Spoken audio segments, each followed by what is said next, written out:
alunas.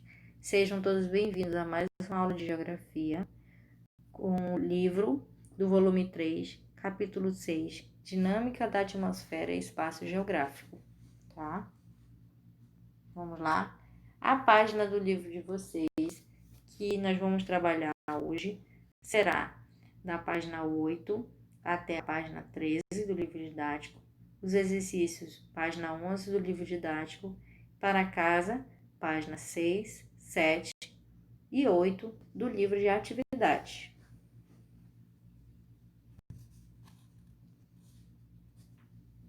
As principais funções da atmosfera. Acompanhe a leitura na página 8. A atmosfera, ela impede, tá, que pequenos fragmentos espaciais atinjam a superfície da Terra. Em razão da velocidade desses fragmentos, o impacto seria muito forte. Ao chegar à atmosfera, suas partículas são pulverizadas pela ação do calor. Na mesosfera ocorre a destruição das partículas metálicas e rochosas vindas do espaço, tá? Comumente chamadas de estrelas cadentes. Na verdade, trata-se de meteoros e, ao se fragmentar na atmosfera da crosta terrestre, quando chegam na superfície, passam a ser denominadas de meteoritos. Então, elas vão, quando ela vem na direção da atmosfera, elas são os meteoros, mas quando ela se choca, né, quando ela vai chegando na superfície, elas já são chamadas de meteoritos, tá? Além dos meteoros, a energia recebida do Sol também é impedida de atingir a superfície com toda a sua intensidade, ou seja, apenas uma parte da energia chega ao planeta. Além de nos proteger da radiação solar e de materiais vindos do espaço sideral, a atmosfera tem a importante função de manter a temperatura do planeta estável, especialmente próximo da superfície.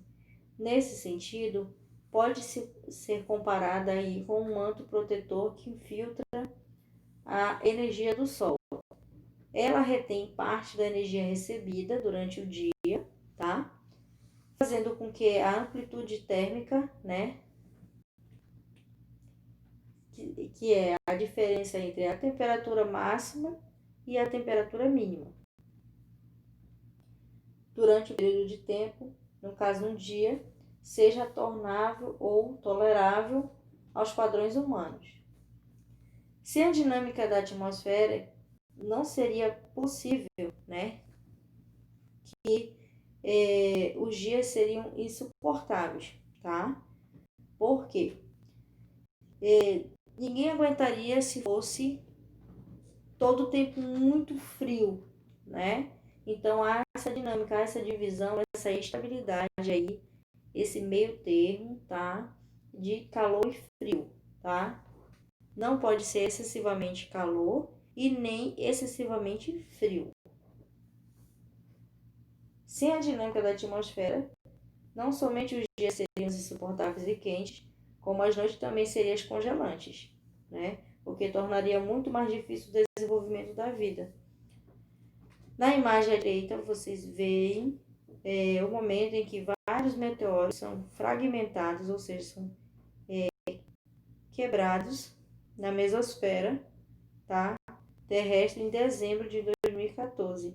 Essa imagem foi realizada aí através de registro na China, tá?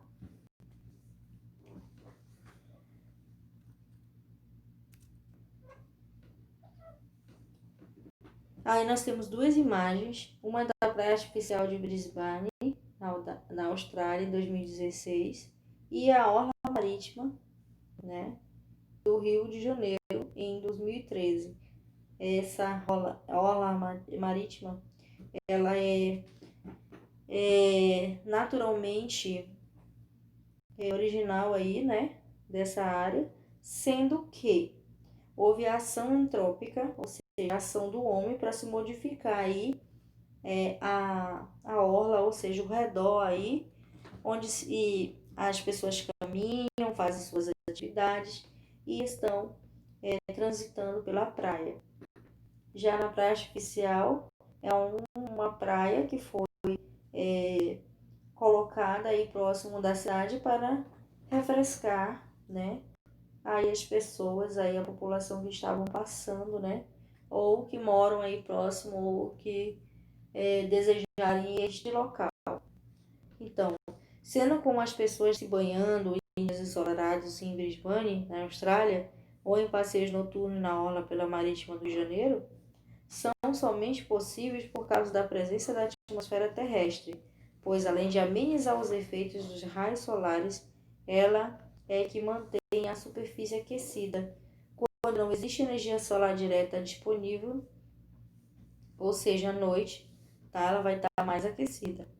Da mesma forma, graças a ela podemos nos expor ao sol em determinados horários sem nos queimarmos.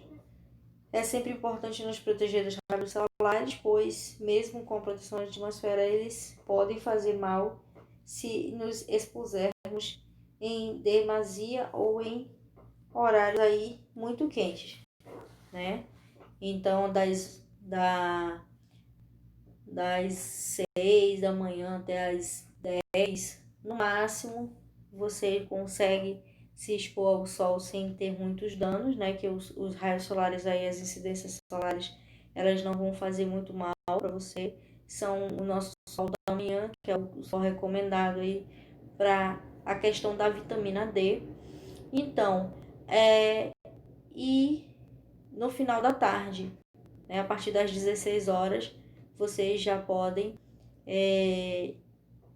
desfrutar aí num solzinho no final da tarde sem ter problemas com os raios solares, tá? Sem também ter prejuízo à sua saúde, tá bom? Balanço de energia na Terra.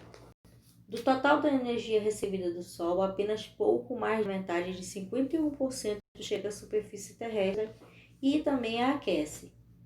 Do restante, cerca de 30% é perdido para o espaço e aproximadamente 19% é absorvido pela própria atmosfera. E pela também a auxílio das nuvens, tá? Essa distribuição de energia solar pelo planeta é o que denominamos de balanço energético da Terra. Para compreender melhor, observe o esquema a seguir.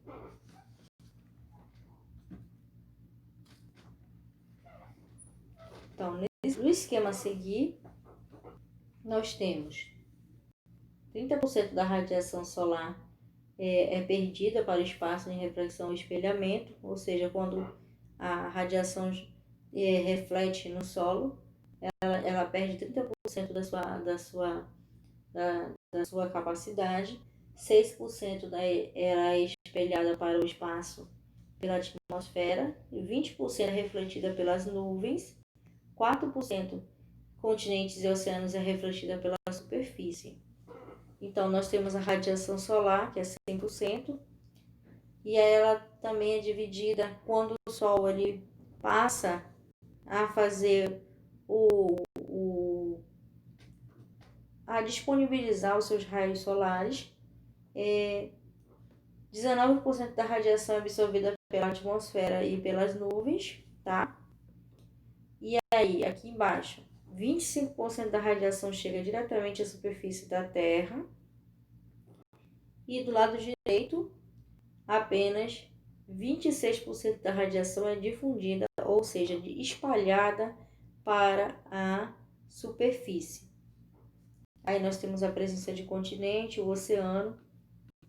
E aqui onde está o oceano, na parte marronzinha, diz o seguinte: 51% da radiação solar é absorvida pela superfície, terras e oceanos, tá bom? Como você pode observar o esquema ilustrativo, cerca de 30% do total da radiação é perdido para o espaço por reflexão de espelhamento, seja por meio da atmosfera, talvez também pelas nuvens ou pela superfície da Terra, enquanto 19% é absorvido pelas nuvens. Além disso, apenas 25% da radiação chega de forma direta da superfície, enquanto 26% chega de forma indireta difundida pela atmosfera. A superfície, por sua vez, reflete a radiação solar, o funcionamento como fonte emissora de calor para a atmosfera. O balanço de energia é o fenômeno natural responsável pela distribuição do calor pela Terra. Isso porque o que o movimento há é a diferença da pressão, que por sua vez está associada à diferença, de temperatura.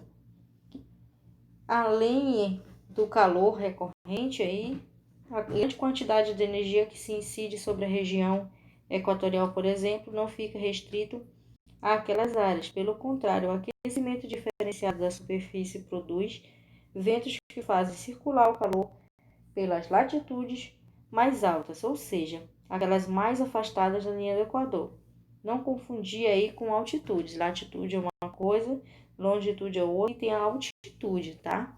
Que está relacionada à altura. Assim, mesmo em regiões polares, não deixam de receber parte de energia solar, que incide sobre outras áreas do globo, amenizando um pouco o frio extremo desses lugares. E nós temos uma imagem do lado direito, que é o Munir, no Vietnã em 2017, e os ventos constantes causaram a inclinação dessas árvores, que vocês podem observar do lado direito. As árvores estão bem inclinadas aí, e são os mesmos ventos que ajudam a gerar ondas marítimas. Além disso, são responsáveis por distribuir parte da energia recebida pelas áreas mais quentes do planeta. Na página 10, nós vamos falar um pouquinho aí sobre o efeito estufa, tá? Vocês com o livro de vocês e eu com o meu aqui, tá? Vamos prestar atenção, vamos ler, tá? Para que vocês consigam entender o assunto. Nos dias em que a temperatura do ar está mais baixa, usamos roupas pesadas e cobertores para nos aquecer, não é mesmo? As roupas e cobertas não geram calor, simplesmente impede que o calor produzido pelo nosso corpo se perca, para o ar atmosférico, mantendo-lhe aquecido. Como vimos, a atmosfera tem a função parecida para a Terra, pois ela impede que o aquecimento gerado ao longo do dia se perca totalmente aí durante a noite, conservando as temperaturas mais amenas sem grandes variações. O efeito estufa, que ele é um processo por meio do qual os gases atmosféricos absorvem parte da energia refletida pela superfície, e ele é muito importante para a manutenção da vida, pois retém parte da energia térmica do planeta. O interessante é que os gases responsáveis pelo efeito estufa são os que estão na atmosfera terrestre em menor quantidade, representado menos de 1% no total da composição. São eles dióxido de carbono, o metano, óxidos nitrosos e o ozônio, além também do vapor de água, que está mais variável, aí, como nós vimos.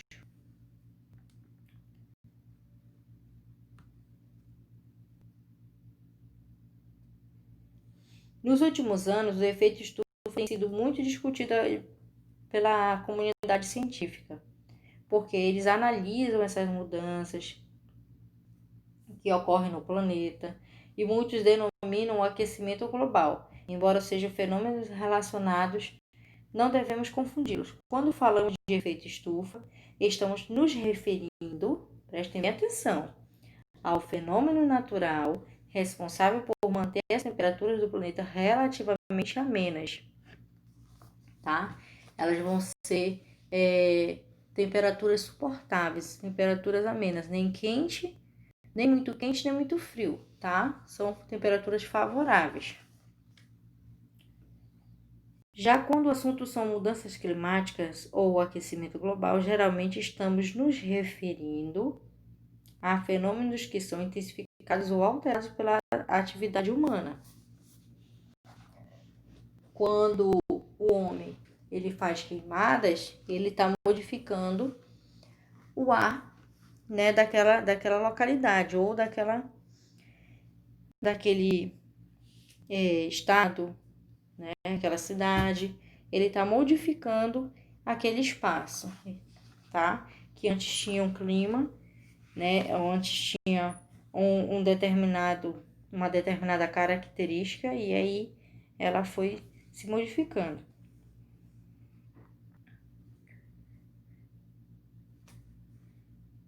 Já quando o assunto são mudanças climáticas, né, é a atividade resultante do homem. Quando você ouvir aquecimento global, você sabe que é a ação do homem. O homem modificou aquele espaço.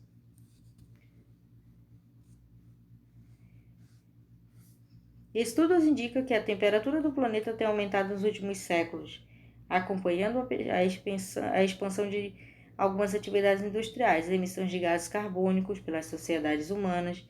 Muitos pesquisadores afirmam que essa elevação está associada ao grande desenvolvimento das atividades como mineração, tá?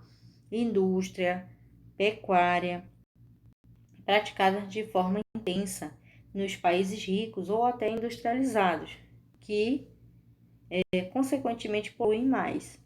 Dessa maneira, acreditam que o aquecimento global vem sendo causado pelo efeito estufa e ampliado pelas emissões de gás carbônico, que é a decorrência das diversas atividades humanas. Para reduzir aí, né, nós temos aí alguns efeitos aí que nós vamos ver no próximo slide, tá? A questão da redução da emissão de gases. Então, os grandes causadores de aumento aí da temperatura do planeta são essas atividades que nós acabamos de falar, que está aí como principais atividades que modificam mesmo essa dinâmica, tá? Que é a mineração, a indústria e a pecuária, que todos que são praticados intensamente, ou seja, não existe, somente naquele momento, não. É todos os dias, né? Então, são diariamente e em grande quantidade, tá bom? Então, para reduzir as emissões de gases que elevam o efeito estufa natural da Terra e como forma de conter o aumento da temperatura média global, diversos países estão desenvolvendo aí tipos de combustíveis menos poluentes, além de adotar alternativas para a diminuição da poluição causada pelas indústrias e pela prática da agropecuária.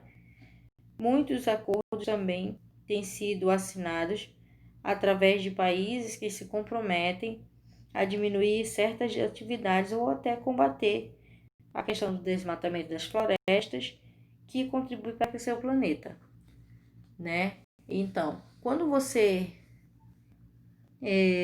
sai da sua casa, por exemplo, aí você vai passando assim numa área comercial, vocês têm a observação aí da visão de vocês que nós temos muita presença de poluição. Por quê? São inúmeros carros, motos, né, que fazem com que essa poluição ela só aumente. Então, um dos meios de diminuição da poluição, também adotado em algumas cidades, e inclusive nós temos presença aqui em Manaus também, através da utilização das bicicletas. E nós temos as nossas ciclovias, tá? Que são ainda não estão 100% de acordo com o que deveriam ser, mas elas existem, tá bom?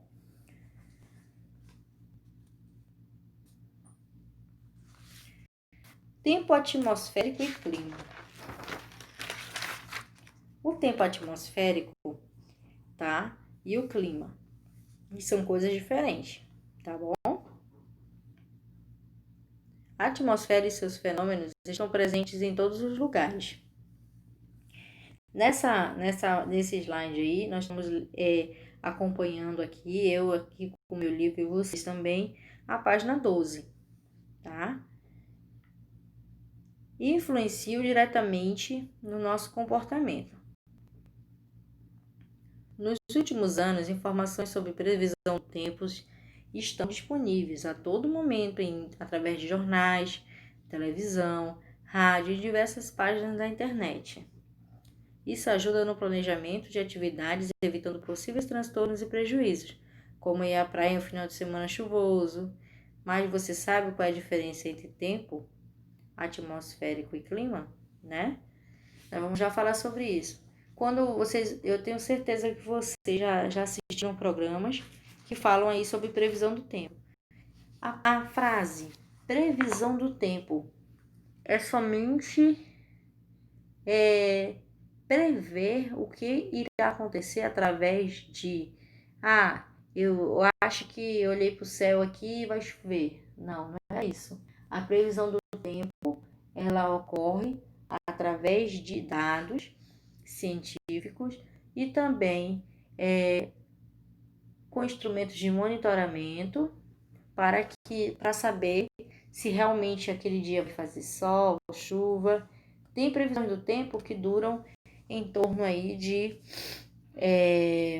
mais ou menos uma semana, né?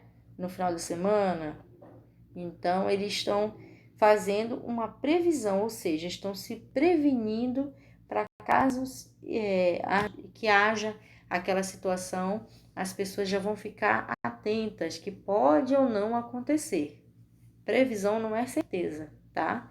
É somente, vamos dizer assim, é somente uma precaução, né, do que pode acontecer.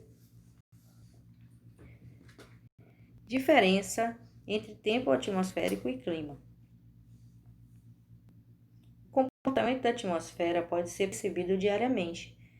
Muitas vezes o dia amanhece ensolarado e no decorrer da manhã os ventos trazem nuvens carregadas que despejam em forma de chuva milhões de litros de água. No mesmo dia, antes de entardecer, o sol volta a brilhar com força. E também no início da noite se põe, promovendo aí uma perceptível queda de temperatura. Então, em média, os dias são mais quentes e as noites são mais frias, tá? E aí ele está sempre em constante mudança. Ora, a noite é um pouquinho mais amena, mas aí tem vezes que é quente, né? Mas não tão quente quanto o dia, tá bom? Esses fenômenos diários e periódicos que nós observamos dizem respeito ao tempo atmosférico, o qual bastante variável. As imagens a seguir ilustram condições do tempo, observe-as. Tá? Nós temos 3 imagens aí. A primeira imagem que fica do lado esquerdo trata-se de a névoa, que é um fenômeno tá? Climático que cobre aí a paisagem de Praga, na República Tcheca, em 2016. Do lado direito, nós temos pessoas que se protegem da chuva na cidade de Quebec, no Canadá. Logo abaixo, nós temos dia ensolarado em Positano, na Itália, tá? Em 2016. Observem que as 3 imagens, elas são totalmente cenários diferentes. Chuvas torrenciais, aí, chuvas fortes, tá? Também a questão da névoa, que faz com que a visibilidade daquele local seja afetado. E dias ensolarados, dias de muito sol, tá? Sem a presença de chuva.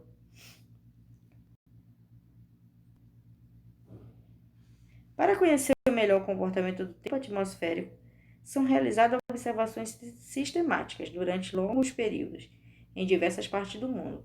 Com base nesses dados, foram identificados padrões que indicam a média do comportamento do tempo atmosférico para determinada região, o que é denominada clima. Ou seja, o clima é o comportamento médio do tempo atmosférico de um lugar para outra região ou também em períodos prolongados, tá bom? Portanto, quando nos referimos ao clima, nós estamos falando de características permanentes, relativamente à sucessão dos dois tipos de tempo atmosférico. Bom, tempo, a diferença de clima e tempo é o seguinte: clima é algo permanente, tá? Qual é o clima da nossa região? Quente e úmido, né? Então, permanentemente vai ser quente e úmido. E o tempo, ele está sempre mudando, é sempre muito relativo.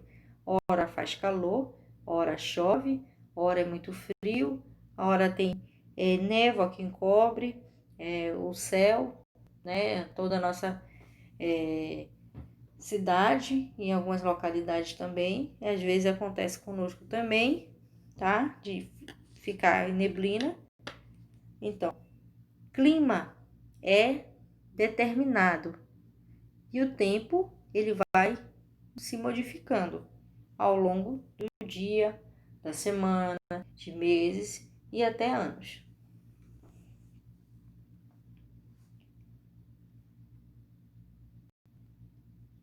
Aí eu vou repetir aqui esse último parágrafo da página 12, que diz o seguinte: portanto, quando nos referimos ao clima, estamos falando de características mais permanentes relativamente à sucessão dos tipos de tempo atmosférico.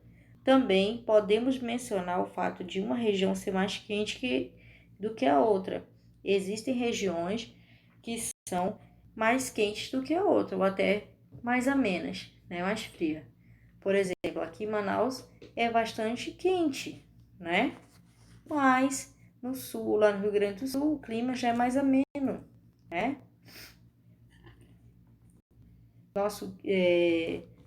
Por exemplo, nós temos as 4 estações do ano. Aí você vai dizer, não, professora, nós temos só 2. Não, nós temos 4 estações do ano. Só que como nós estamos em cima da linha do Equador, nós não percebemos, mas nós temos as 4 estações do ano, só que elas não são bem definidas, sabe? Por causa dessa linha do Equador, tá bom?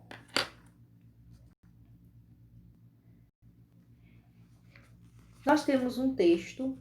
Antes do texto, vamos passar essa parte aqui. Nós temos o seguinte: esta última frase aqui, poder falar do saiba mais, tá? Assim, a repetição do ano a ano de períodos chuvosos ensolarados, quentes ou frios, por exemplo, diz respeito ao clima de uma região.